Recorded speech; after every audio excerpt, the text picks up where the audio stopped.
on se rend même plus compte, en fait, qu'on peut être dans le débordement d'émotions. Et du coup, parfois, le prophète, il se rend pas compte que là, c'est pas forcément l'esprit du Seigneur, mais que c'est plus son émotion qui parle. Donc, effectivement, c'est bien d'avoir ce passage-là qui nous ramène, en fait, vraiment sur une juste mesure, à savoir, voilà, euh, pouvoir se dire que l'esprit de prophète est soumis au prophète. Et ce que j'aime beaucoup dans ce passage-là, c'est qu'en fait, on voit vraiment qu'il a l'esprit de penser à l'autre.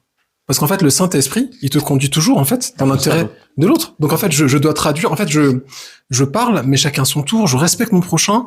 Il y a aussi la traduction qui vient parce que ça va aider et édifier l'autre, etc. Donc, en fait, je suis pas en train de me laisser emporter par quelque chose, non. Mais de m'octroyer la puissance de Dieu. De m'octroyer la puissance de Dieu, mais je reste toujours dans cet esprit d'amour, d'édifier mon frère, de m'édifier moi-même, mais aussi de contribuer à l'église et à l'assemblée. Donc voilà, c'est un peu, c'est toujours cohérent, en fait. L'esprit de Dieu, il est toujours amour, en fait. C'est toujours ça, tu vois. Non, mais comme il le dit, tu sais, il y a c'est comme quand tu vois les tables de la loi, en fait. Il a dit qu'il y a une partie qui était pour Dieu, mais l'autre partie c'était pour ton prochain. C'est-à-dire qu'il y a toujours eu ce côté de même enfin ouais, c'est ça. En fait, ils sont toujours il a toujours l'unité de l'autre, et c'est-à-dire que même lorsqu'on parle, en fait, c'est dans le but aussi de gagner dans la vérité, je parle de gagner le frère, la sœur ou peu importe, pour justement qu'il soit pleinement en Christ et dans la vérité. Donc c'est toujours ou Dieu, et Dieu et mon prochain. Ça va ensemble.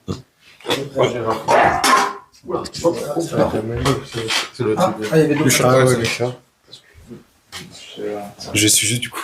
Non, mais Je vais dire aussi, quand on édifie l'église, une personne édifie, on va dire, une multitude de personnes, 5, 10. Quand on s'édifie soi-même, c'est une personne. C'est comme si tu plantes peut-être 100 graines ou une graine à la fois. Si tout le monde s'édifie en même temps tout seul, je veux dire, quand on est tous ensemble, c'est peut-être moins fructifié que lorsqu'on est tous ensemble, on s'édifie tous ensemble. C'est peut-être juste, enfin voilà, c'était juste rapidement. Je veux bien, je sais pas si j'arrive à tenir le micro, mais ouais, c'est vraiment beau ce qui est échangé, parce que voilà, on voit en fait la révélation, la lumière en fait de chacun, et franchement le cœur en fait qui a seulement l'envie en fait de marcher comme le Seigneur nous l'a prescrit. Et voilà, moi je suis pas enseignant ou quoi, mais avec toute humilité, je veux juste en fait prendre les passages et juste ouvrir la pensée à comment quelques personnes en fait voient ces passages, sans dire en fait que c'est comme ça qu'il faut faire et que ce que quelqu'un pense est tort et ce que l'autre pense il a raison. Vous voyez, je veux simplement exposer pour voir en fait la manière en fait dans laquelle certains frères et sœurs en fait ont compris en fait cette pensée, et de la manière dans laquelle ils l'appliquent, tout en honorant le Seigneur en fait dans la démarche. Est-ce que vous voyez ce que je veux dire? Ok, ça va avec vous? Du coup, genre, les passages que je vais prendre, donc là je vais prendre acte 1 et 2, et plus tard je saute du coup dans acte 14. Ok, ça va? Du coup, tu peux le mettre en je peux l'accrocher. Comme ça, je sais pas. Ah, du coup, à l'envers, c'est ça? Comme ça. Ok.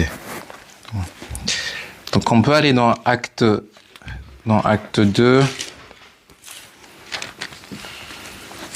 Ok. Donc, juste comme contexte, comme on avait dit, dans acte 1, donc on voit au verset 15, je le lis rapidement, il dit « En ces jours-là », n'hésitez pas, vous pouvez prendre vos Bibles, parce que comme ça, il y a des choses qui vous sautent vous aussi en fait aux yeux. Et là, il dit « En ces jours-là, Pierre se leva au milieu des frères. Le nombre des personnes réunies était d'environ 120. » Ok. Et il dit « Frères, il fallait que s'accomplisse l'écriture dans laquelle le Saint-Esprit parle par la bouche de David, etc., etc. » Il continue. Ok. Donc là, juste, on a le nombre de personnes qui sont réunies dans la chambre haute. On est dans acte 2, ok, donc on saute dans acte 2. Je commence à partir du verset 4. Donc ils sont tous réunis ensemble dans le même lieu.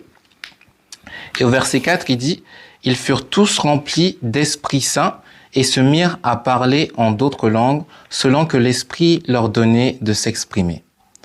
Or, il y avait en séjour à Jérusalem des Juifs pieux venus de toutes les nations qui sont sous le ciel. Au bruit qui se produisit, la multitude accourut et fut bouleversée parce que chacun les entendait parler dans sa propre langue. Ok, je fais une petite pause ici. Donc, ils sont à Jérusalem, ils sont 120 réunis, le Saint-Esprit descend et le texte nous dit, ils se mirent tous à parler en langue. Ok. Et à cause de ce bruit-là, pourquoi ils sont 120? Ça fait un bruit énorme. 120 personnes qui vont parler à voix haute, ça fait un bruit. Et donc, surtout les toits à l'époque, hein, vous savez, toit plat, tout ça, quand il y a quelque chose dans une maison, tu vas voir ce qu'il y a dans cette maison. Et bon, bref. En tout cas, il y a un événement qui est là. Ça attire une foule. Et là, il dit au verset 6, la foule accourut, la multitude accourut, elle fut bouleversée parce que chacun les entendait parler dans sa propre langue. Je continue verset 7.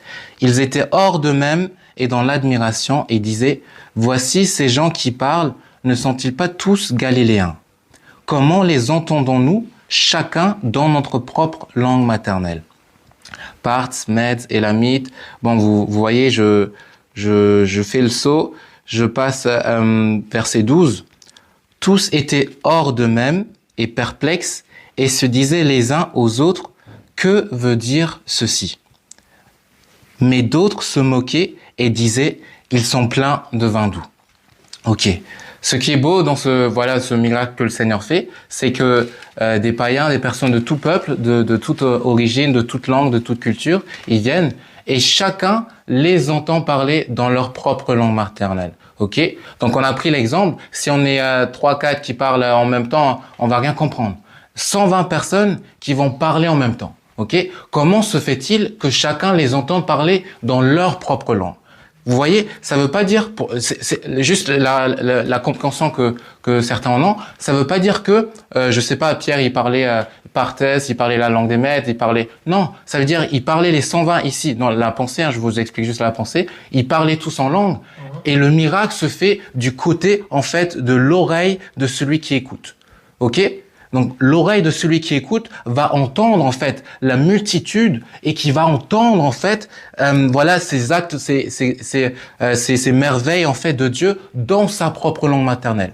Et donc, parmi tout cela, ok, qu'est-ce qu'il y a encore d'autre d'étonnant? C'est que le fait qu'il y en a qui entendent ce miracle-là, il y en a qui entendent ces choses dans leur propre langue maternelle, il y en a d'autres qui disent, mais d'autres se moquaient d'eux et disaient, ils sont pleins de vin doux.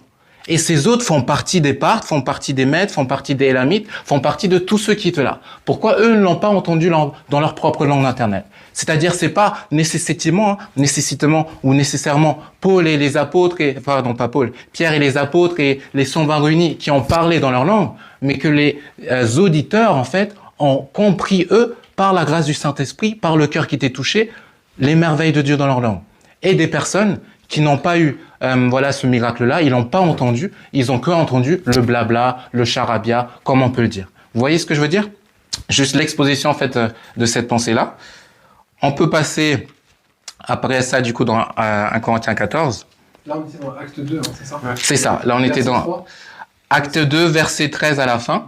Okay. Et on avait commencé dans Acte 1, 15, juste pour situer les 120. Et après on a lu Acte 2, 4, à partir du verset 4 jusqu'au verset 13. Ok. Donc là, je saute dans 1 Corinthiens 14, pardon. Donc je vais commencer à partir du verset 1. Ok. Je commence à partir du verset 1 pour vraiment resituer. Voilà, je vais vraiment prendre le temps avec vous pour que juste exposer la pensée. Je commence à partir du verset 1. Recherchez l'amour, aspirez aussi aux dons spirituels, mais surtout à celui de la prophétie. En effet, celui qui parle en langue ne parle pas aux hommes, mais à Dieu. Car personne ne le comprend, et c'est ton esprit qu'il dit des mystères. Celui qui prophétise, au contraire, parle aux hommes, les édifie, les exhorte, les console. Celui qui parle en langue s'édifie lui-même, celui qui prophétise édifie l'Église. Je veux que vous parliez tous en langue, mais je veux encore plus que vous prophétisiez. Celui qui prophétise est plus grand que celui qui parle en langue, à moins que ce dernier n'interprète pour que l'Église ne reçoive édification. Ok, je fais juste une petite pause là et après je continue. Donc la première voilà exhortation que j'ai là de Paul, il nous présente ce don, il nous présente le parler en langue. Et il dit celui qui parle en langue. Ok. Donc la nature du parler en langue n'est pas censée s'adresser à l'homme, mais la nature du parler en langue, c'est pour s'adresser à Dieu. Premièrement. Ok. Celui qui va parler en langue, ok, il va s'édifier, il va chercher à se bâtir, à s'édifier lui-même. Ok. Celui qui prophétise, il va chercher à édifier, exhorter les autres. En d'autres termes, c'est un frère qui va encourager, consoler, exhorter. C'est aussi la prophétie. C'est pas juste, je sais pas, t'as des chaussures qui valent, je sais pas, 30 €. C'est pas, vous voyez ce que je veux dire. Juste en fait dans le sens d'encourager. Et du coup, le parler en langue, la prière en langue, si je peux dire, en fait, elle est un don utile, de bon, que Dieu a donné pour l'édification du propre. Ok, j'avance doucement. Il dit, et maintenant, frères, verset 6, de quelle utilité vous serais-je si je venais à vous en parlant en langue au lieu de vous apporter une parole de révélation, de connaissance, de prophétie ou d'enseignement? Si des objets inanimés qui rendent un son comme la flûte ou la harpe ne rendent pas des sons distincts, comment reconnaîtra-t-on ce que joue la flûte ou la harpe, et si la trompette rend un son incertain, qui se préparera au combat? De même vous, si par la langue vous ne donnez pas une parole significative, comment saura-t-on ce que vous dites? Car vous parlerez en l'air. Voilà. Quelque nombreuses que soient dans le monde les diverses sortes de langues, aucun n'est inarticulé. Si donc je ne connais pas le sens d'un langage, je serai un barbare pour celui qui le parle, et celui qui le parle sera un barbare pour moi. De même vous, puisque vous aspirez aux dons spirituels, que ce soit pour l'édification de l'Église, que vous cherchiez à les avoir en abondance. Ok. Pause là, ok. Donc on voit ici Paul qui a le souci d'édification de l'Église. Et voilà ce que je soumets comme pensée en fait d'une des choses quand on voit ces choses-là, c'est que en effet les Corinthiens n'avaient pas le souci de l'édification de l'Église, mais le souci de la glorification de la chair et de la chair en fait et de se vanter en fait des choses que même Christ a données, alors que Christ a tout payé. C'est pas par moi-même que j'ai ce don de guérison, que j'ai ce don de sagesse, non, c'est par Christ qu'on a reçu. Et cette église-là un peu immature, elle néglige l'édification, l'amour, mais elle met en avant ses extases spirituelles, émotionnelles, etc., etc. Et ce que Paul il est en train de dire, c'est que pourquoi Dieu a donné ce don? L'utilité de ce don-là, c'est pour édifier chaque croyant dans son intimité, dans sa relation avec Dieu même. Ok? C'est-à-dire, ce don ne sert pas comme utilité première à parler à quelqu'un d'autre. Ce don va me servir à parler à Dieu. C'est-à-dire, si je parle en langue, si je prie en langue, je ne suis pas en train de te parler à toi, mais je suis en train de parler à Dieu. Est-ce que là, ça va, vous me suivez? Ok, donc ma prière en langue, elle est exaucée, elle est exercée, puisque je cherche à m'édifier, à entretenir mon esprit avec Dieu. Ok, je ne cherche pas à montrer quelque chose auprès de quelqu'un ou à ce que c'est pas mon premier objectif. Ok, donc Paul il fait cette distinction là, parce que vous voyez, il compare après la prophétie, il va édifier l'Église. Je continue. Donc on est ici au verset. Donc j'ai lu le verset 13, pourquoi que celui qui parle en langue prie, non j'ai pas lu encore. Donc j'ai lu le verset 12, de même vous, puisque vous aspirez aux dons spirituels, que ce soit pour l'édification de l'Église, que vous cherchez à les avoir en abondance. Il dit, c'est pourquoi que celui qui parle en langue prie afin de pouvoir interpréter. Ah, Car si je prie en langue, mon esprit est en prière, mais mon intelligence demeure stérile. Que faire donc? Je prierai par l'esprit, mais je prierai aussi avec l'intelligence. Je chanterai par l'esprit, mais je chanterai aussi avec l'intelligence. Ok, il y a une distinction. Je prierai par l'esprit, mais je prierai aussi avec l'intelligence. Ok?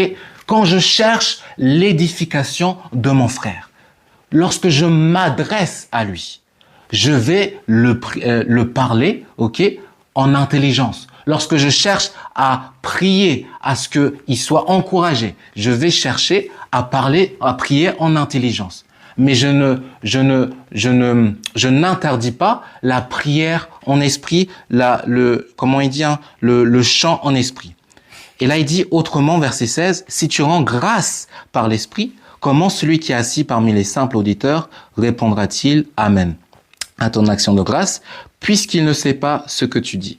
Tu rends, il est vrai, d'excellentes actions de grâce, mais l'autre n'est pas édifié. » Paul le remet sur ce point. L'autre n'est pas édifié. Donc ne cherche pas à rendre grâce en esprit, à prier en esprit, ok, sans que l'autre ne soit édifié. Si toi tu cherches à être en communion du coup avec l'autre et à manifester ce que tu as en esprit sans chercher son édification. Est-ce que pour l'instant ça va? Ok.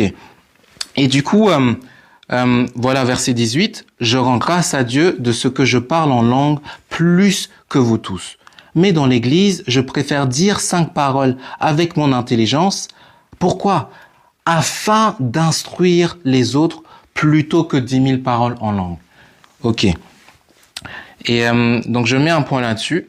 Et puis il y a le passage en fait qu'on avait pris, donc là qu'on avait pris tout à l'heure, hein, verset 26 au verset 31. Je vais peut-être pas forcément le relire, mais c'est voilà, je relis juste verset 26, ok. Que faire donc, frères?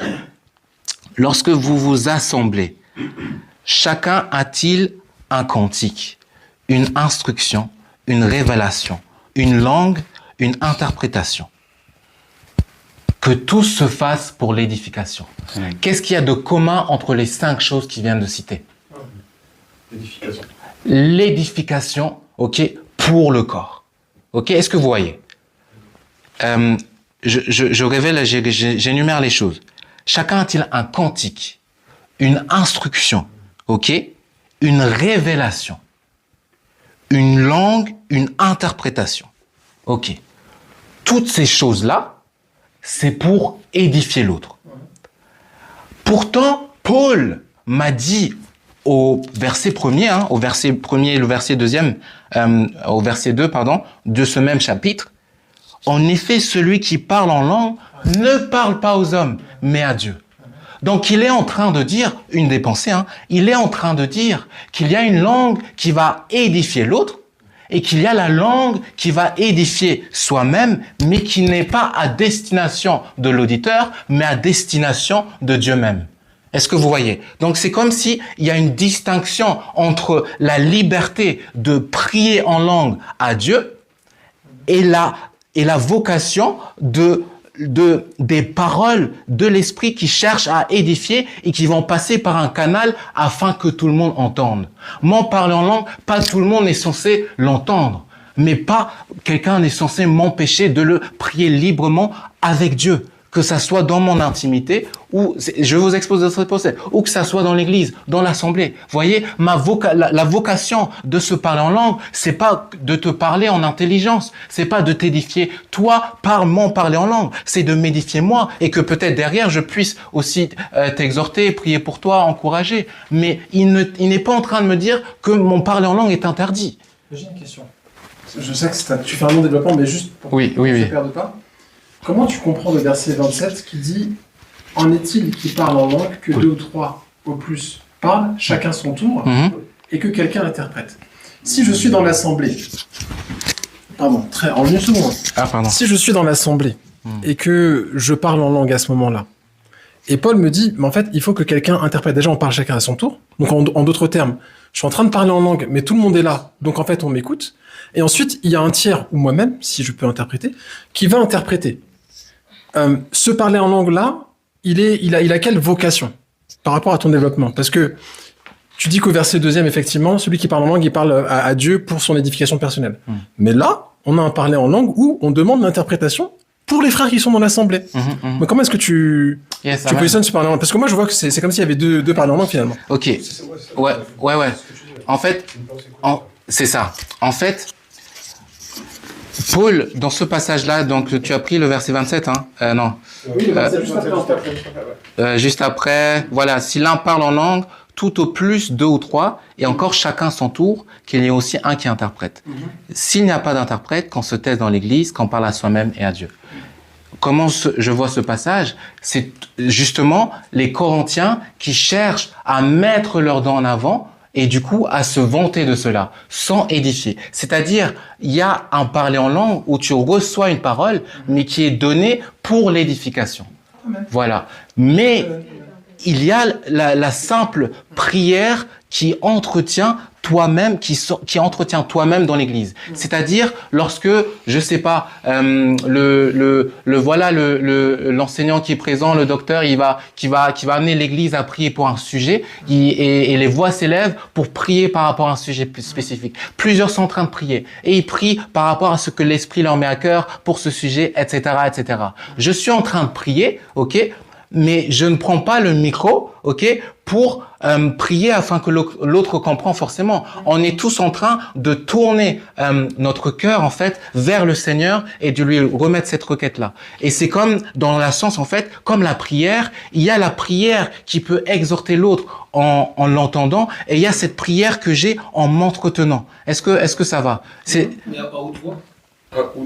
Comme par exemple là, merci Seigneur pour ta grâce, merci pour par exemple, pour cette journée.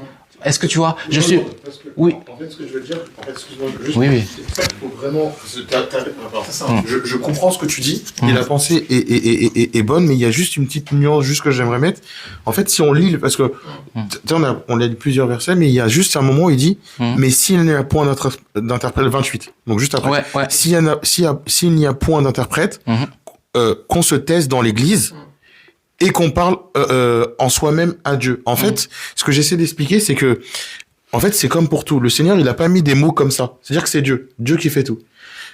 En fait, c'est comme si la personne dit, le Seigneur dit qu'il se taise. C'est-à-dire, il a pas dit qu'il parle moins fort ou en fait, il a dit qu'il se taise. C'est-à-dire qu'il a mis une condition, en fait, une obligation. C'est-à-dire, il a dit qu'il se taise, et après, il rajoute, il dit, par contre, il dit pas justement, il se taise et c'est fini. Il dit, 28, donc, s'il n'y a pas d'interprète, qu'il se taise dans l'église, ça c'est la première chose, et qu'on parle en soi-même et à Dieu. C'est-à-dire qu'en gros, concrètement, le parler en langue, en fait, c'est, comme t'as dit, c'est ce parler en langue qu'on parle, il est pour toi. Donc, du coup, il y a plusieurs contextes, mais s'il est pour toi et qu'il n'y a pas d'interprète, s'il n'y a pas d'interprète, il est pour toi, et donc, il n'a pas vocation à être mis, parce qu'en fait, justement, c'est pour éviter que la personne soit perturbée. C'est ce qu'il disait tout à l'heure. En gros, nous, on les expliquait que le Seigneur, en fait, il fait en sorte que personne soit perturbé. Je vais te donner un autre exemple. Quand il parlait justement de celui qui mange pas de tout et celui qui mange de tout, tu vois, il dit à celui qui mange de tout, donc celui qui a compris qu'il pouvait manger de tout, si on peut dire ça comme ça, tiens compte de l'autre. Mais si quand tu me dis, je comprends ce que tu dis, mais en fait le but de l'évangile, c'est de tenir compte de l'autre. C'est-à-dire que même ce que je disais avant, en fait, les 10 commandements, en fait, il dit qu'il y a une partie, c'est pour le prochain. C'est-à-dire qu'en fait, il parle pas de toi, il parle du prochain. Donc il y a ton côté avec Dieu, et après il dit non, là on n'a plus ton côté avec Dieu, là on parle de ton prochain. Et en fait, le problème, c'est que nous, on essaye de faire en sorte de mettre Dieu et pousser le prochain en se disant, mais de toute façon, je suis avec Dieu. Mais en fait, Dieu, il dit non. Il dit, il y a la partie avec moi et il y a la partie avec ton prochain. Et c'est pour ça que on disait juste au 28, il signifie bien. C'est-à-dire que s'il n'y aurait pas écrit, j'aurais dit, ok, mais il y a écrit qu'il se taise. Et en fait, le problème, c'est que des fois, on va dire, ouais, mais moi, mais le Seigneur, il a dit, qu'il se taise. C'est-à-dire qu'il n'y a pas d'interprétation à ce mot, qu'il se taise. C'est-à-dire qu'on peut lire de haut en bas. Besoin tous ici de se faire comprendre qui a raison, qui n'a pas raison. C'est quoi? Qu'est-ce que la parole dit? Et la parole du Seigneur est esprit. Et à un moment donné de ma vie, je me suis dit qu'on ne comprend pas le Seigneur. C'est pas possible de le comprendre avec l'intelligence humaine, mais on marche juste dans l'obéissance. C'est comme la nouvelle naissance. Et nous tous ici, un jour, on a Il nous a cherchés, il nous a trouvés. C'est pas parce qu'on nous a tellement bien prêché, ou bien parce que maman était pasteur, ou bien ceci, non. Mais c'est un miracle. Et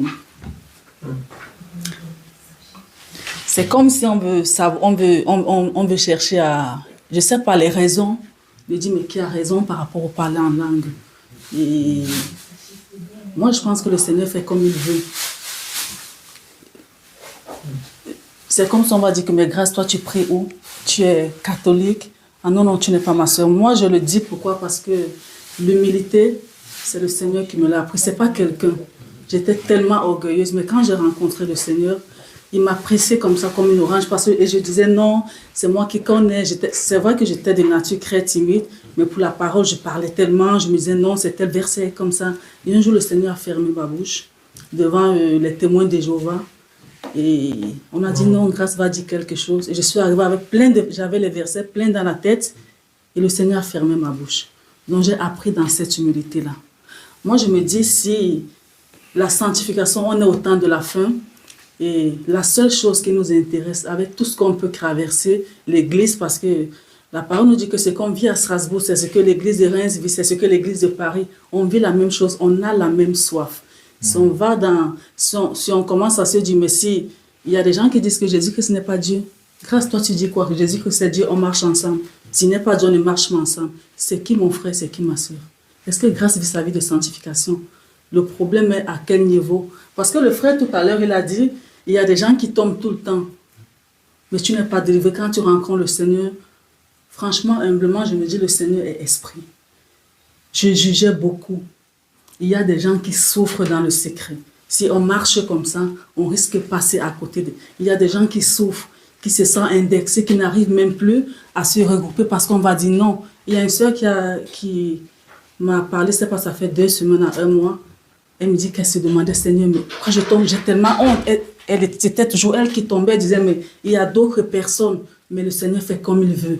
D'autres arrêtent de mentir directement là, mais d'autres souffrent, d'autres c'est le travail, c'est la vie de sanctification de tous les jours. C'est la marche, c'est la parole qui nous lave et qui nous édifie. Donc, je ne vais pas trop rentrer dans le parlant là, nous ne pas parler, si. C'est juste ce que je voulais apporter. Gloire à Dieu, en tout cas, ma sœur, et merci pour ton apport. Tu es mariée, ma sœur?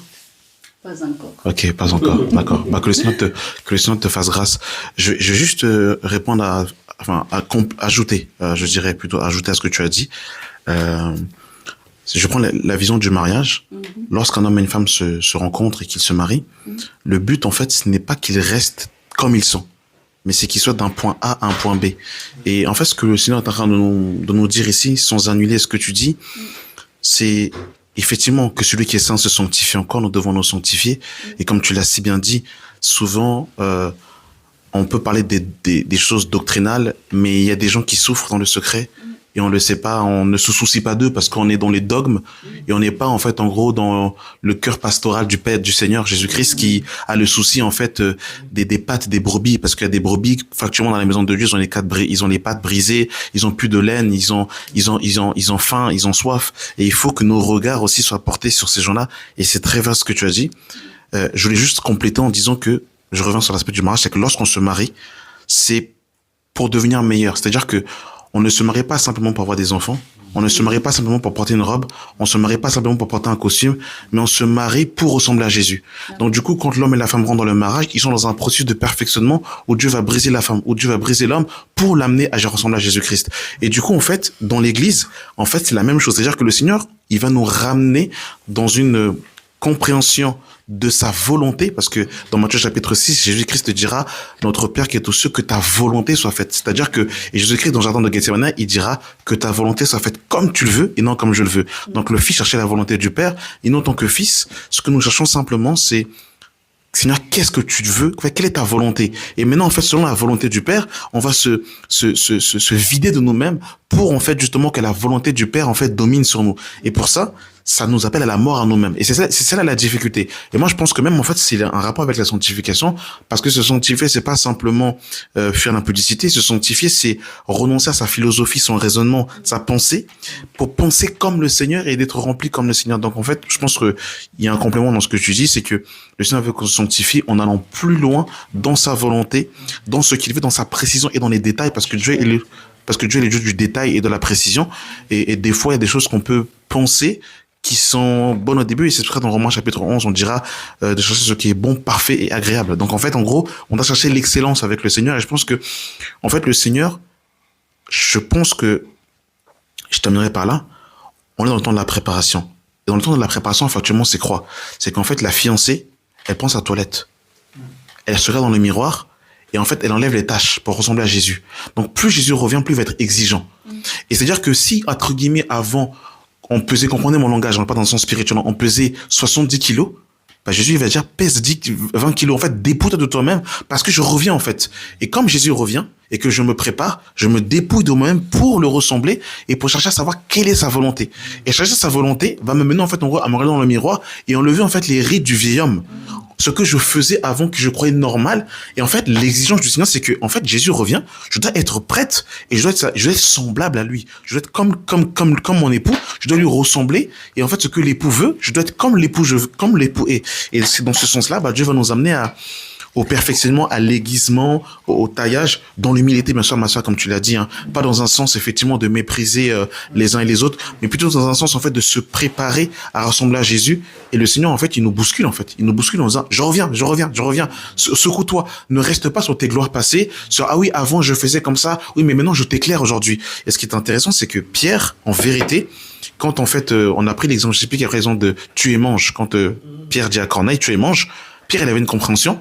Mais longtemps après, Dieu l'éclaire, en fait. Et des fois, quand on a eu un éclairage pendant 50-10 ans et que pendant la 11e année, Dieu arrive avec un autre éclairage plus grand, on dit non, je veux pas. Et c'est ce que Pierre a dit, hein. Pierre, il a refusé l'éclairage du Seigneur parce que lui, il était buté et borné sur non, Seigneur, moi, j'ai su que ça, c'est pas bon. Dieu lui dit non, mais ne déclare pas impur ce que moi, je déclare pur. Et des fois, Dieu vient avec des nouvelles lumières, des nouvelles révélations, de nouvelles profondeurs. Mais quand on est habitué, en fait, à un certain mode de pensée, on rejette la lumière du Seigneur alors que c'est Dieu qui nous éclaire pour nous ramener dans une autre dimension, pour qu'on ne le ressente pas par orgueil, mais pour qu'on se prépare à ce que, voilà, l'époux va arriver, Gabriel va te chercher afin que on puisse se voir et que tu puisses me ressembler. Voilà.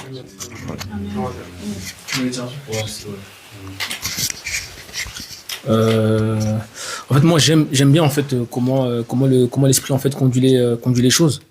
Parce que, moi, personnellement, je sens vraiment, que le Seigneur veut vraiment faire quelque chose, en fait. Et c'est ce que Gabriel, en fait, disait tout à l'heure, en fait. Je sais pas où est-ce que le Seigneur veut nous emmener, mais tout ce temps qu'on est, je sens que le Seigneur veut vraiment, en fait, faire quelque chose avec nous. Parce que je pense que tout ce temps qu'on est, en fait, on a tous d'écoles différentes, en fait. On a tous rencontré le Seigneur, en fait, d'endroits différents. Merci. Donc, on vient avec ce qu'on a reçu. Toi, tu as compris ça, moi, j'ai compris ça. Là-bas, eux, ils pensent comme ça, là-bas, ils pensent comme ça. Tu sors de cette assemblée-là, et quand tu sors de cette assemblée-là, tu vois les choses différemment. En fait, c'est un grand chantier, c'est un grand champ que le Seigneur est en train de faire, en fait, dans la vie de chacun d'entre nous. Je me rappelle, il y avait un enseignement que Jesse, en fait, avait donné. En fait, même quand le Seigneur veut nous faire mourir, en fait, c'est pas simplement, en fait, la chair, c'est aussi ce qu'on a reçu, en fait, les enseignements qu'on a reçus. Parce que des fois, en fait, on a tellement reçu des choses, on pense que ces choses sont bonnes, parce qu'on les a pratiquées aussi. On voit que nos aînés, des anciens ont pratiqué ces choses-là. On se dit, bah, comme c'est comme ça, et qu'il y a une grosse aussi communauté, il y a beaucoup de personnes, en fait, qui font les choses de cette manière-là. Donc c'est forcément ça, en fait. Mais non, le Seigneur, en fait, te fait comprendre, en fait, que c'est pas parce qu'en fait tout le monde, en fait, dit A que c'est A, en fait. Et ça, par contre, ça fait mal. Moi, personnellement, je sais que tout ce qu'on dit là, il y a beaucoup de choses dans lesquelles, en fait, j'ai été et j'ai baigné dedans pendant longtemps. Et en fait, il y a beaucoup de choses dont je ne voulais pas, en fait, accepter, très clairement. Mais j'en revenais aussi sur ce que Sébastien disait tout à l'heure, et je vais m'arrêter sur ça, c'est le cœur d'enfant. Aujourd'hui, beaucoup de gens, dans l'église, hein, beaucoup, je parle en général, hein, mais plus les aînés, perdu ce cœur d'enfant. Ce truc-là, en fait, de reconnaître que la chose dans laquelle tu es, c'est pas ça, en fait. Malheureusement, c'est pas ça. Tu vois, ils ont du mal à accepter que, en fait, là, en fait, j'ai tapé à côté pendant 20 ans. Parce qu'il y en a, ils sont convertis depuis 40 ans, 50 ans. Mais de se dire, en fait, que tout ce qu'on leur a appris, tout ce qu'ils ont compris, c'était pas ça, c'est compliqué. C'est tellement ça. C'est tellement Tu vois pas? Il y en a qui quittent la foi, même. Oui, tu vois pas? Parce que non, longtemps, ils ont cru ils ont ça, en fait. Et pourtant, quand ils croyaient, c'était pas mauvais parce qu'ils étaient encore ils avaient pas encore l'éclairage. Mais une fois que C'est ça. l'éclairage, en fait, l'ancien ne compte plus, c'est à partir du maintenant. C'est exactement ça. C'est ça. Et c'est pour ça que, là, en fait, depuis tout à l'heure, en fait, j'entends, parce qu'il y a Samy qui est parti. Il y a Samy qui est parti aussi, il a donné, en fait, il a donné, en fait, sa contribution. Et ce que je comprends aussi, c'est que beaucoup de gens aussi, parce que moi aussi, j'étais dur aussi. Voilà. Tu sors du système, comme on aime bien dire, hein, tu sors du système. Moi, mes parents, ma famille sont encore dans les églises, voilà, dans ces églises-là. Et voilà, il y a des choses qui vont faire où en fait j'étais très très dur parce que je viens d'une école où voilà, c'est le bâton en fait directement et il y a pas, même si c'est tes parents, voilà, tu tapes en fait, tu tapes direct. Et après le Seigneur en fait te reprend la manière en fait dont tu vas approcher les frères et sœurs en fait. Donc le Seigneur va te reprendre. Et la manière dont le Seigneur va te reprendre, moi ce que j'ai compris aussi, c'est que des fois en fait après tu vas tout vouloir laisser passer en fait. Ah, lui il fait comme ça, vas-y, c'est pas grave. Comme il fait comme ça, voilà, il y a l'autre, exactement. Tu vois, lui il pense comme ça. Ah, moi, avec ce que j'ai vécu avant, maintenant j'y vais un peu plus mollo. Non, c'est pas ça. C'est pas ça. Ouais, c'est pas ça. Et ça, par contre aussi, il faut faire aussi attention à ça. Et justement, frère, pour compléter ce que tu dis, avec le Seigneur, tu sais, le Seigneur, c'est le Dieu du mouvement et de l'être. En fait, on n'est jamais arrivé. Dieu, c'est l'éternel. En fait, il y a une éternité. En fait, tu vas toujours apprendre quelque chose. Mais tu dois, en fait, toujours, depuis le commencement jusqu'à la fin, avoir ce cœur d'enfant. C'est-à-dire, la seule chose que je veux, c'est comprendre plus. Tu vois ce que je veux dire? Et même nous, on a un niveau de compréhension. Mais en vrai, on veut plus de lumière, en fait. Demain, on lit encore la parole, on rentre dans un verset. Ah ouais, on avait compris ça comme ça pendant 10 ans, mais finalement, j'ai vu qu'il y avait cette nuance. Ok, il faut que j'avance, que je me corrige. Et j'aimerais tellement voir ce cœur dans les églises, en fait.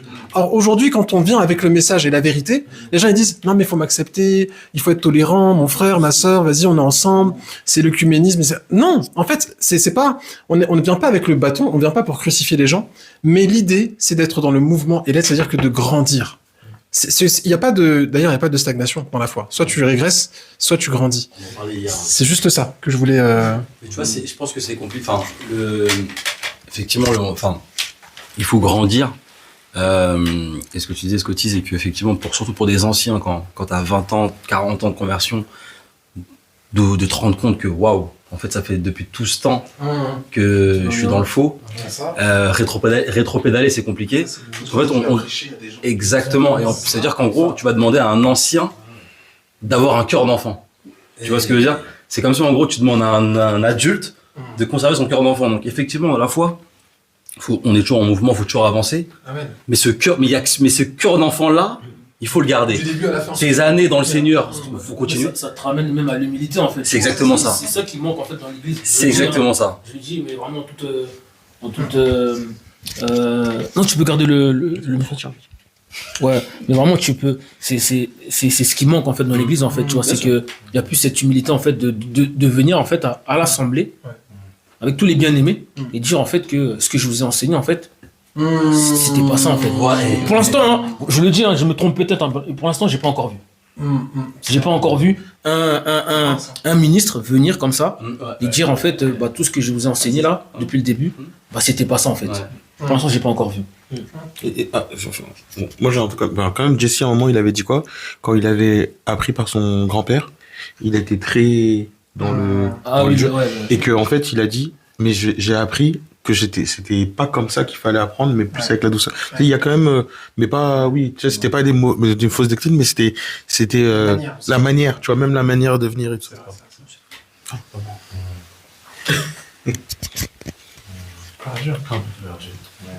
Gloire à Dieu. Du coup, ma soeur, ça va mieux? Ça va? Ça va mieux? On est là manger. Elle a mangé, donc ça va aller. Mais ce serait bien d'avoir ce que tu as compris ce qu'elle a compris de l'échange. Ce que moi j'ai compris de l'échange, déjà j'avais un petit couac, mais bon, vous avez non, ça va. Non, il vous avait rectifié ce que vous avez dit. Le frère, il a dit que c'est pas pour. Parce que c'était là ma préoccupation. Donc, j'avais pas bien compris. Bon, je n'étais pas d'accord, on va dire ça comme ça. Mais le frère, il a rectifié et moi, ça va.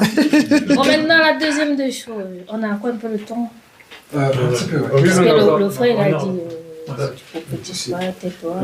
Bon, Ça prend 18h30. Ah, ça va, il est 17h. Oui, c'est ça. On l'a coupé. On a le temps, là, c'est juste que... ça, c'est compliqué. Hein. Pardon. Bon, moi, j'ai remarqué quelque chose là. Parce que j'écoute, on va. Mais il y a un truc qui revient toujours. Alors, je voulais poser la question clairement, parce qu'il ne veut pas qu'on finisse là. Je remarque qu'il y a un mot qui vient, on dirait, ou alors je me trompe. Vous, j'ai l'impression, je préfère dire comme ça, que vous avez, ou c'est écrit, un problème avec l'ex-église, ou les ministres de Dieu. Non, du tout. Parce que ça revient, j'écoute ça, je sais pas, je me suis dit d'abord, premièrement, peut-être j'ai mal écouté, mais ça revient toujours. On était là-bas. Je sais pas si vous voyez un peu, parce que moi, j'essaie de bien comprendre. Parce que je peux rentrer, je me dis, ça me tarote l'esprit. Donc, du coup, je préfère être clair. Je veux savoir, est-ce que vous avez un problème avec les églises? Parce que j'ai compris, la plupart de vous, j'étais là-bas, ils ont parlé, on est sorti de là, ça revient fréquemment. Alors, je voudrais que vous essayiez un peu de mettre un petit éclairci. Si c'est ce que j'ai compris ou alors, j'ai pas bien compris. C'est les églises qui ont un problème avec la parole. Ah, mais Ah non, mon frère, t'es en train d'aller ailleurs là. Non, pardon, je vais reprendre. Vas-y, parce que... Non, attendez, tout le monde va. Vas-y, c'est là, ça. Non, parce que je pense que c'est même par rapport à mon témoignage que j'ai dit, par rapport ce que j'ai dit, d'où je venais, c'est ça? Non, pas seulement toi. Il y a le frère, il y a le frère. C'est ça, donc pas seulement à cause bon. Moi, j'ai quand même un peu... Non, pas vraiment, mais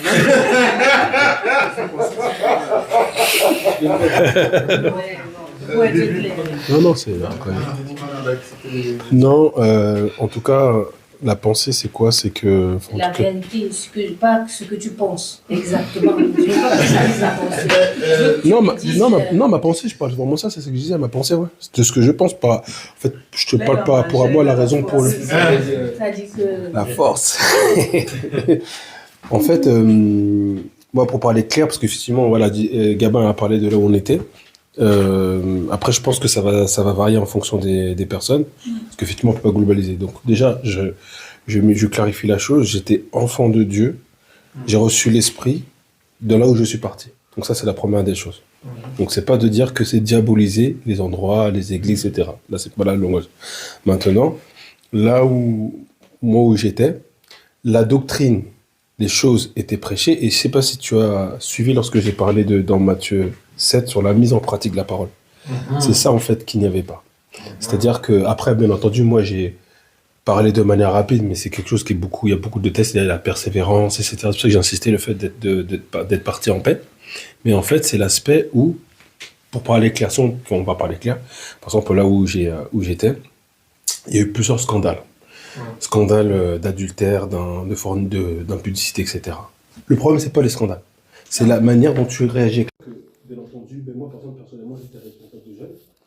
Et j'avais aussi ce rapport de proximité avec le pasteur, parce que comme je l'expliquais, moi, il m'a apporté, etc. Donc ça, c'est quelque chose. Et dès que je suis parti, j'ai su, comme je dis, c'est la chose qui est importante, de dire, voilà, pasteur et tout, je te remercie pour le verre, pour la nourriture que tu m'as donnée. Donc toujours la reconnaissance. C'est pas de tout jeter l'eau avec le bébé. Maintenant, ce qu'il y a, c'est que le problème qu'il y a, c'est que ça va aussi avoir l'humilité de reconnaître là où il y a les torts. Des choses qu'il n'y a pas souvent. Et en fait, au bout d'un moment, je m'exprime par rapport à moi. Donc du coup, au bout d'un moment, lorsqu'on voit que c'est pas grave, il y a ces choses-là qui se passent, on les cache, non, il ne faut pas parler. Et surtout, ce qui se passe, parce que du coup, je parle avec les différentes personnes, les responsables, qui vont dire, Sébastien, ouais, Sébastien, franchement, t'as raison. En fait, tout le monde est d'accord. Hein. Mais en fait, en face, c'est un peu comme ce que Jésus a pu dire dans Luc 12. Ils ont préféré la gloire des hommes plutôt que la gloire des dieux. De peur d'être exclus des synagogues. C'est-à-dire qu'en fait, ils ont de ne pas prendre position. Ce qui fait que si toi, tu es tout seul à prendre position, sachant que les gens ils sont d'accord avec toi dans les coulisses, mais devant les responsables, ben, en fait, on n'a pas envie de prendre sa place dans la chorale, dans tel poste. Et moi aussi, on m'a voulu me mettre dans deux rangées. Moi, j'ai dit, et j'aurais pu, même aussi, on m'a dit, ah, franchement, Sébastien, moi, j'aurais trop limite dans ça qui m'ont convoité. J'aurais pu avoir la place. Dis, moi, c'est la vérité et la mise en pratique de la parole. Et surtout, pourquoi lorsque je parle de scandale, c'est qu'il y a eu des familles brisées. C'est-à-dire qu'on voit que, je parle de coach scandale, c'est-à-dire qu'il y a une famille brisée, c'était c'était de la pédophilie, pour parler clair. Hein. C'est-à-dire que le batteur qui avait couché avec les deux sœurs, donc la petite et la grande. Bref, encore une fois, c'est marqué dans l'église de Corinthe. C'est-à-dire que le père, le fils qui a pris la femme de son père, c'est une réalité. C'est pas d'être scandalisé, de dire ah c'est pas des scandales, c'est pas de Dieu, non, mais c'est savoir comment c'est géré. Et c'est ce que Paul justement dénonçait à l'église de Corinthe. C'est-à-dire que lorsqu'il voyait ça, il dit mais en fait c'est des affaires qui se passent que même dans le monde il n'y a pas. Je te parle un parmi tant d'autres, hein, mais pour dire que c'est pas de dire que il y a être meilleur que etc. Maintenant le Seigneur, au bout d'un moment tu vas pas chercher et ça par contre c'est bibliquement vraiment, c'est-à-dire que au bout d'un moment c'est un peu comme Abraham et Lot. Abraham a dû se séparer de Lot parce que Lot était l'image en fait du voile, parce que Lot ça veut dire voile. Donc il y a des séparations, mais tu dois faire tout ton possible.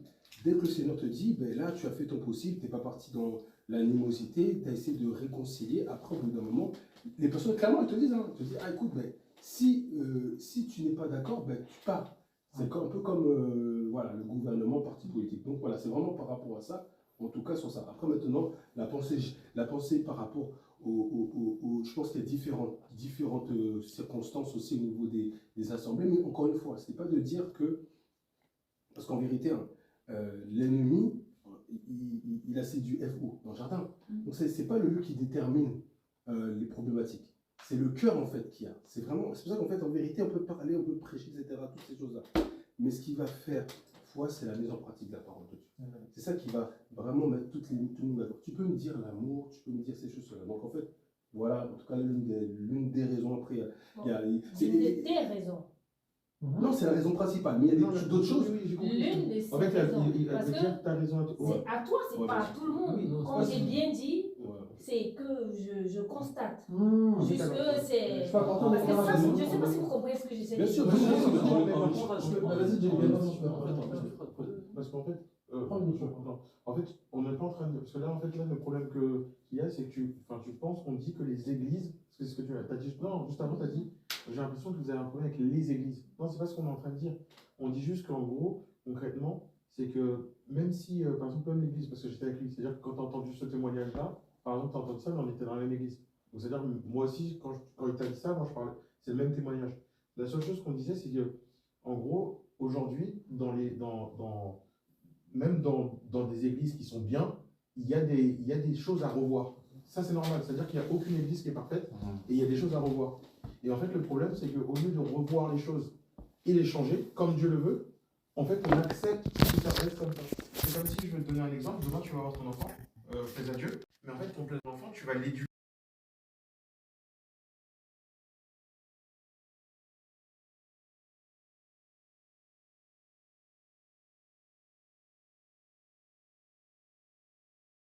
Voilà. Et en fait, la seule chose qu'on dit, c'est que la parole de Dieu dit des choses.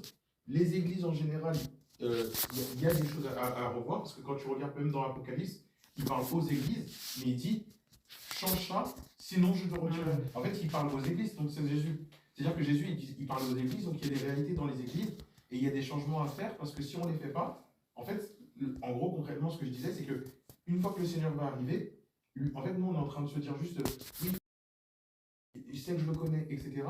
Mais en fait, quand il parle dans l'Apocalypse, il est clair, il dit, si tu ne changes pas ça, je retirerai au chandelier. Donc quand on sera devant Jésus, la question, c'est pas, est-ce que mon église était parfaite, c'est, est-ce que toi, tu as réussi à suivre l'enseignement selon ce que le Seigneur t'a conduit. Je sais pas si tu veux dire.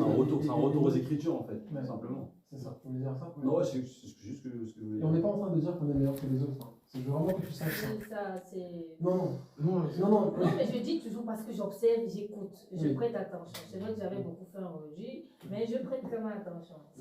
Ça revient et ça revient. Et là, tu es en train de dire que toutes les églises, parce que c'est ce que tu as dit, tu n'as pas dit que presque, mais je pense quand même, pardonnez, bon, je suis en train de dire ici, tu as dit toutes les églises, comme si tu faisais partie de toutes ces églises. Je prends pas le parti, j'essaie juste de comprendre. Donc, je voulais que nous soyons dans la même lancée, il a dit toutes les églises, comme s'il faisait partie de toutes ces églises. Tu as pris le verset biblique. Oui. Mais je pense quand même que... Non, vraiment. Non. Justement, je voulais apporter un éclairage. Laissez là. Ok. Non, vas-y mon frère, c'est à partir. Je voulais vraiment apporter un éclairage sur ça. On se positionne pas comme des gens meilleurs que les autres assemblées. Par contre, ce qu'on peut t'expliquer, c'est qu'en fait, le dénominateur commun entre nous, pourtant on ne vient pas des mêmes églises, mais c'est qu'on a constaté dans les églises où nous on était, qu'elles avaient eu une certaine révélation de la vérité, mais qu'après, elles ne croissaient pas. Elles restaient à ce stade de développement, tu vois. Et elles ne cherchaient pas à grandir, en fait, dans la parole, et à se conformer davantage à la parole. Or, en fait, la marche avec Dieu, c'est une marche. Tu t'arrêtes pas. Tu marches jusqu'à Canaan. Donc si tu vois que dans l'assemblée dans laquelle tu es, en fait, ça stagne, les gens ne cherchent pas à se sanctifier, à se perfectionner, à un moment donné, bien sûr, c'est ton devoir d'essayer avec humilité, bien sûr, hein, à la lumière de la parole, d'essayer d'amener peut-être les frères et sœurs à aller vers la parole. Mais si tu vois qu'en fait, c'est pas la volonté de cette assemblée-là, toi, à un moment donné, il faut que le Seigneur te retire pour te mettre ailleurs, pour que tu puisses continuer à croître. Et c'est un peu ce qui nous est, moi personnellement, c'est ce qui m'est arrivé. Donc j'ai quitté l'assemblée, tout ça. Pourtant, j'ai eu plusieurs étapes. J'ai été dans l'église catholique, après j'ai été dans les églises réveillées, pentecôtistes, après, etc. Parce que d'étape en étape, moi, je grandissais et je voyais que, maintenant que j'ai compris ça, je vois qu'il y a tel aspect peut-être qu'il faudrait corriger. Donc je trouve que c'est important, tu sais, hein, en vérité, l'amour aussi, c'est la vérité. Il faut qu'on se dise les choses. Parce que parfois on dit non, parce qu'on est amour, il faut qu'on se supporte et qu'on tolère. Mais le problème, c'est que, comme il a dit, il a pris l'exemple de l'enfant, la Bible dit que celui qui aime son enfant cherche à le corriger. On n'a jamais vu un parent qui aime son enfant, qui le laisse faire des choses contraires à la bienséance, etc. Donc c'est important quand même de reconnaître ça aussi, c'est que dans l'amour il y a la vérité, dans la vérité il y a l'amour, et ne pas être là à dire que oui, il faut comprendre, on accepte tout, etc. Parce que c'est vraiment le vent qui est en train de souffler sur le monde en ce moment, et crois-moi qu'à la fin des temps, notamment l'Antéchrist, c'est exactement ce qu'il va faire. Il va vouloir faire en sorte que tout le monde soit plus ou moins d'accord sur une fausse vérité. Il ne va pas amener les gens à la sanctification, il va juste amener les gens vers une sorte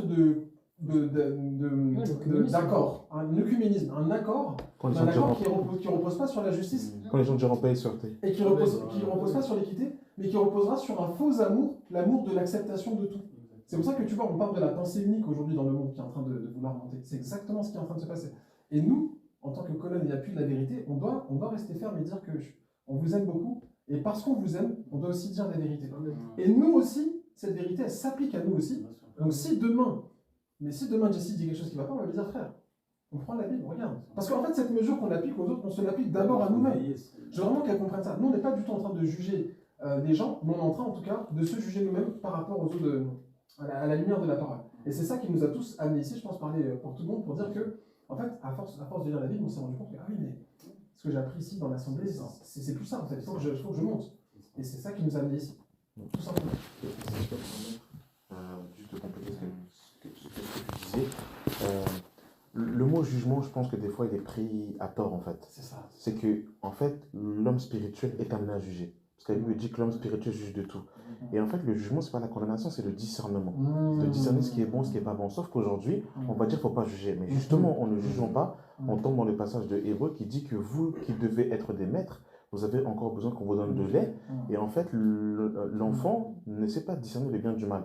Alors qu'en fait, la parole de Dieu, quand elle rentre dans nos entrailles, qu'elle nous fait grandir, elle nous fait croître, elle doit nous faire amener à discerner la chair de l'esprit, le blé de l'ivraie, la vérité du mensonge. Sauf qu'aujourd'hui, on est incapable, bien évidemment, vous avez compris mon langage, hein, de trancher en fait. C'est-à-dire qu'aujourd'hui, quand tu vas trancher, on va dire que tu n'as pas d'amour. Alors qu'en fait, trancher, c'est le discernement. Et Josué n'a pas tranché. Il a vu les Gabonites, il n'a pas consulté le Seigneur, il a fait alliance avec la Gabonite, et il a introduit dans l'Israël, en fait, des gens étrangers parce qu'il n'a pas consulté. Et aujourd'hui, quand on lit l'église d'Éphèse, qu'est-ce que Jésus dit à l'église d'Éphèse? Tu as éprouvé ceux qui se disent apôtres et qui ne le sont pas. Donc en fait, il a discerné, c'est pas des apôtres, et effectivement, c'était pas des apôtres. Il faut dire la vérité, il y a des assemblées, ce n'est pas des assemblées. En fait, il faut être très clair, très vrai, et en disant ça, ça peut choquer, mais Paul le dit dans 2 Corinthiens chapitre 6, il dira, mon peuple sortait du milieu d'eux, afin de ne pas participer à ce. Ma soeur, tu t'imagines que il y a des enfants de Dieu, ils quittent le monde. Et puis ça, c'est Pierre qui en parle. Hein. Ils disent qu'il y en a qui viennent à peine d'échapper du monde, et en fait, on les amorce, en fait, par la cupidité. C'est-à-dire qu'il y en a qui viennent d'arriver dans la... Ils quittent le monde, ils veulent se tourner vers le Seigneur, et on fait des prophéties sur eux pour qu'ils donnent des 500, des 400 euros. Des femmes, des fois, qui sont seules avec 3-4 enfants, on leur dit, donne la dîme. Si tu donnes pas la dîme, je n'ai pas... C'est pas des assemblées, ça. Jésus n'est pas prêché. Ça, ce sont des endroits. Et ça, il faut le dire clairement. Et encore une fois, je ne fais pas une généralité. Mais il y a des églises, et les apôtres, c'était leur combat. Paul, dans ses épîtres, c'était leur combat de dénoncer les fausses assemblées, en fait, qui détournent les enfants de Dieu de la vérité, qui ne prêchent pas Jésus, où l'homme de Dieu, il vient en costume et cravate, il vient en fait en gros, en 4x4, on lui ouvre sa voiture, on porte sa Bible, où en fait il fait faya. Ça, c'est pas des églises, ça. En fait, ça, ce sont des camps de concentration, en fait, qui s'approprient l'église du Seigneur, les âmes du Seigneur, mais c'est pas l'église de Dieu. Et en fait, ce qu'on est en train de dire simplement, c'est que nous devons avoir un discernement. Et le discernement doit être très clair et très limpide. Et en fait, l'épée de l'esprit doit séparer âme et esprit. Et ce qu'on dit simplement, c'est que il y a des endroits où, en vérité, la Bible est un livre d'Exode. Quand on regarde Abraham, Dieu dit quitte. Quand Dieu parle à Moïse, il dit quitte. Il faut que tu sortes. C'est-à-dire que, en fait, notre vie est une vie de sortie. Et en vérité, ecclésia veut dire appeler hors d'eux. En fait, l'église, elle est appelée hors d'eux. C'est-à-dire que celui qui est dans l'église, il doit quitter, en fait. C'est comme, en fait, Lot était dans Sodome et Gomorrhe, il doit quitter. Et le problème, c'est que nous ne voulons pas quitter le monde. On ne veut pas quitter Babylone. On ne veut pas quitter Sodome et Gomorrhe. On ne veut pas quitter l'Égypte. Et du coup, quand on dit aux bien-aimés, quittons l'Égypte, quittons Sodome et Gomorrhe, on est tellement accoutumé, en fait, en gros, à voir, en fait, des gens marcher nus. Je parle d'une manière, en fait, de Sodome et Gomorrhe, que du coup, quand tu dis, en fait, que quelqu'un marche nu, c'est pas de Dieu. On est tellement habitué à la nudité qu'on va dire, mais c'est pas grave, ferme seulement les yeux, accepte seulement que quelqu'un marche nu, parce que nos pères, en fait, ont vu quelqu'un. Non, c'est pas normal qu'il marche nu. C'est pas normal qu'il couche avec sa fille. C'est pas normal, en fait, qu'un pasteur, en fait, puisse, soi-disant, pour sanctifier les femmes, les laver nues, toucher leurs femmes. C'est pas normal, en fait. Et ça, c'est des choses que, malheureusement, les apôtres, les prophètes ont dénoncé depuis. En fait, quand on lit les Écritures, c'est toujours en fait ce combat-là où en fait Paul, dans le livre de Galates, il va dire qu'il y en a qui veulent vous détourner de la vérité pour que vous retourner en fait en gros à la loi de Moïse, alors que la vérité, c'est que Jésus-Christ vous a libéré. C'est ça la vérité de l'Évangile. Et ce combat-là, je le conçois que celui qui est dans ça, il est toujours perçu comme le méchant. Parce que ce qui est paradoxal, c'est qu'il veut éclairer les gens pour que les gens soient éclairés et qu'ils aillent vers Dieu, mais c'est lui qui est décrié comme étant orgueilleux. Alors qu'en vérité, le message c'est allez vers Dieu et lisez votre Bible. Arrêtez d'être des idolâtres, parce qu'aujourd'hui, factuellement, les chrétiens sont des idolâtres de leur pasteur, des idolâtres en fait, en gros, en fait, du dimanche, la tenue du dimanche et toutes ces choses. Et quand tu dis aux gens, bien aimés, lis ta Bible. En fait, Dieu te parle dans la parole de Dieu et tu peux être éclairé en lisant ta Bible et ne dis pas amen à tout ce que l'homme de Dieu dit. Quand tu dis ça, tu es taxé d'orgueilleux, de méchant, d'hérétique, alors que ça, en fait, en vérité, c'est ce que Jésus a fait, c'est ce que les apôtres ont fait, c'est ce que les prophètes ont fait et c'est ce que toute la Bible, en fait, enseigne. Donc, en fait, nous, ce qu'on dit, encore une fois, et je terminerai par là pour ne pas monopoliser la parole, c'est pas qu'on est meilleur que les autres, mais c'est que aujourd'hui, la chair et l'esprit sont dans beaucoup de nos églises. Et surtout, il faut avoir aussi l'œil prophétique. C'est-à-dire qu'on n'a pas les temps de la fin tout à l'heure dans lequel on était. En fait, quand on a l'œil prophétique, on discerne l'Église comme le Seigneur la vaut, en fait. Mais comment, en fait, aujourd'hui, factuellement, on est au temps de Laodicée. Le temps de Laodicée, c'est le temps du mélange entre le chaud, le froid, la vérité et le mensonge. Aujourd'hui, factuellement, je pense que vous avez vu dans certaines églises où on va dire qu'il y a ce qu'on appelle les rencontres amoureuses, les boîtes de nuit chrétiennes, où en fait la musique du monde, le dancehall chrétien, le rap chrétien, où en fait, en gros, en fait, les divorces, remariages dans l'église sont acceptés. En fait, dans l'église, c'est accepté, c'est toléré, et les gens, comme il ne faut pas juger, ils vont boire ces eaux amères, en fait, ces eaux impies, mais nous voulons, parce qu'en fait, ma soeur, elle a parlé de la sanctification. La sanctification, c'est de se séparer de ce qui est impur. C'est-à-dire que si je suis dans une église, le pasteur, je l'ai vu, il s'est marié en tant que chrétien, il a divorcé en tant que chrétien, il se remarie en tant que chrétien. Moi, je reste là-bas, je participe au péché. Très clairement, en fait. Et c'est vrai que c'est dur de parler comme ça peut paraître méchant, tranchant, mais à un moment donné, soit en fait on veut aller au ciel, soit en fait on veut pas être enlevé. Mais si on veut se sanctifier et aller au ciel, à un moment donné, il faut qu'on puisse dire ce qui est mauvais. Il faut faire un choix. Et je peux entendre que ce message peut paraître autant orgueilleux, mais comme les frères l'ont très bien dit, nous ne sommes pas arrivés, le chemin est très très long. C'est facile de se tenir comme ça, de parler, parce qu'il faut remettre la parole de Dieu en pratique. Mais on ne doit pas la vérité ne doit pas devenir le mensonge et le mensonge ne doit pas devenir la vérité. Il faut qu'on reste dans les Écritures. Et il y a des églises, je terminerai par là, qui ne sont pas des églises, mais très clairement. En fait, ce sont des tentes qui ramènent les gens en enfer et qui ne présentent pas le Fils de Dieu. Qui ne préparent. Il y a des assemblées, on ne parle même pas de l'enlèvement de l'église. Je ne sais pas si vous vous rendez compte. On ne dit pas aux gens, Jésus revient. On ne dit pas aux gens, si tu meurs dans le péché, tu vas en enfer. C'est-à-dire qu'on sait qu'il y a des gens, ils vivent dans le concubinage, mais comme ils donnent la 10 000 offrandes, on va les laisser comme ça. On ne va pas les dénoncer de peur qu'ils quittent l'assemblée. Non, si tu es dans le péché, tu meurs comme ça, tu vas en enfer. Et c'est ça la vérité de l'évangile. Et quand tu viens avec cet évangile-là, on te dit, mais non, toi, tu es méchant, tu juges, tu quatrièmes. En fait, non, c'est... En fait, la parole de Dieu, quand elle vient, elle sépare. Et c'est ce qu'on a vu dans Genèse. Dès que Dieu fait appel à la lumière, il sépare la lumière avec les ténèbres. Dès qu'on met Yahweh avec Dagon, Dagon doit tomber. Dagon ne peut pas rester debout là où il y a l'arche de l'Alliance. Et le message, c'est ça, c'est que, en fait, il faut que, par exemple, ces jeunes qui nous ont accueillis avec amour, ils ont 22 ans, 22 et 23 ans, en fait, ils sont dans cette génération perverse et corrompue. On ne peut pas venir et leur prêcher un évangile édulcoré. Ah bah si tu as une petite copine, c'est pas grave. Si en fait, en gros, vous vous caressez, c'est pas grave. Non, on doit leur dire, tu peux rencontrer une sœur, mais si tu rencontres une sœur, tu dois te sanctifier, tu dois craindre Dieu et tu dois faire le péché. C'est ça le message de l'évangile. Sauf qu'aujourd'hui, on caresse les gens.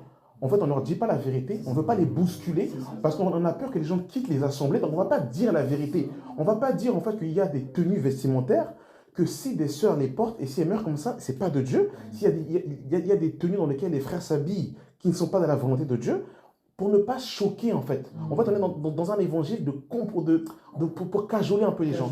Sauf que Jean le Baptiste, quand il est venu, il n'a pas cherché à caresser. Il a dit, repentez-vous, car le royaume des cieux est proche. Jésus-Christ, quand il commence son ministère, repentez-vous, car le royaume des cieux est proche. Les apôtres, quand ils commencent, repentez-vous, car le royaume des cieux est proche.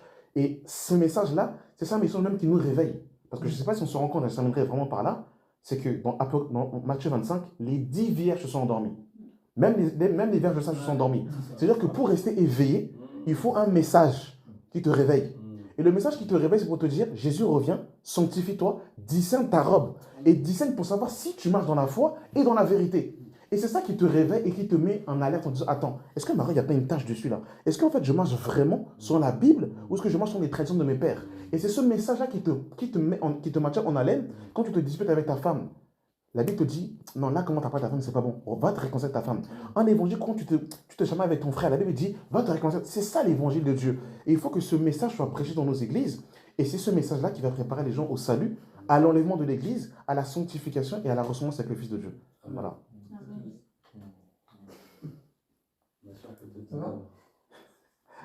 Excuse-moi, ma soeur, pardon. Non, là, j'étais...